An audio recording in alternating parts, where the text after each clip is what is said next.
এই যে আমি গুড় আর বাদামের কটকটি বানাবো। তো আমি অবশ্য নিজে বানাবো না, পাশের বাড়ির এক দাদা আছে, তো সেই দাদার কাছেই বানাতে নিয়ে যাব। আমার বাচ্চাটা খুব খেতে চাইছে এগুলো দেখে।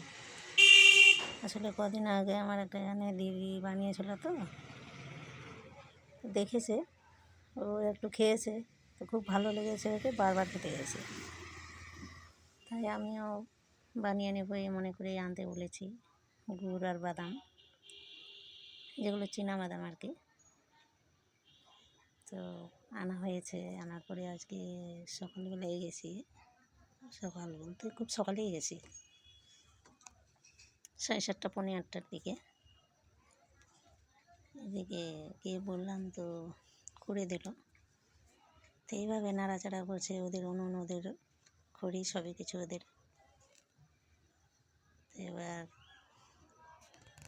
তৈরির তো প্রসেস চলছে, আমি ওখানে বসেই আছি।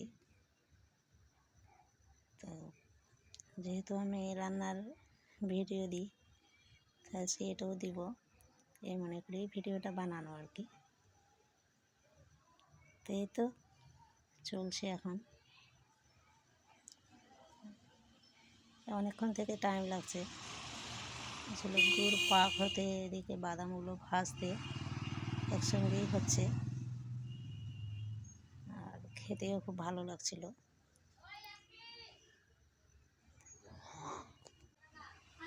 এদিকে আমি ভয়েস কিন্তু পরে দিচ্ছি, রাত্রেবেলা আমি ভয়েস দিচ্ছি।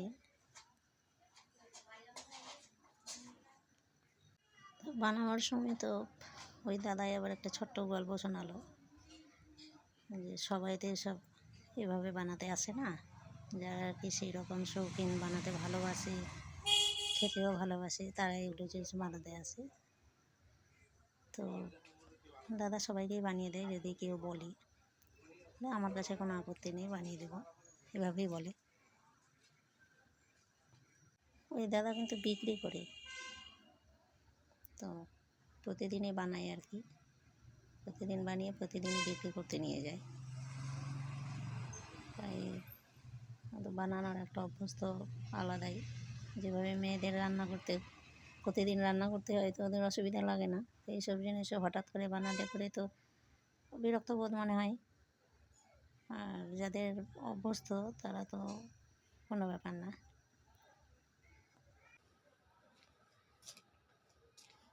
অনেকটা টাইম লেগে আছে, এভাবেই হতে আছে। ওদের বাড়ির দাদা ও দিদি দুজনেই হেল্প করছে। এদিকে শেষের দিকে এবার ঠান্ডা হয়ে গেল, তো এবার এই সঙ্গে সঙ্গে এবার এই জাতার মধ্যে ঢেলে দিল আর কি। আমি আবার জানতাম না যে জাতার মধ্যেও দেয়, আমি তো ভেবেছিলাম হয়তো বড় থালার মধ্যে দেয়, কিন্তু না, মানে জাতার এগুলো পাথরের আর কি। আগে তো আমরা এগুলো দিয়ে আটা তৈরি করতাম, এখনও করি, কিন্তু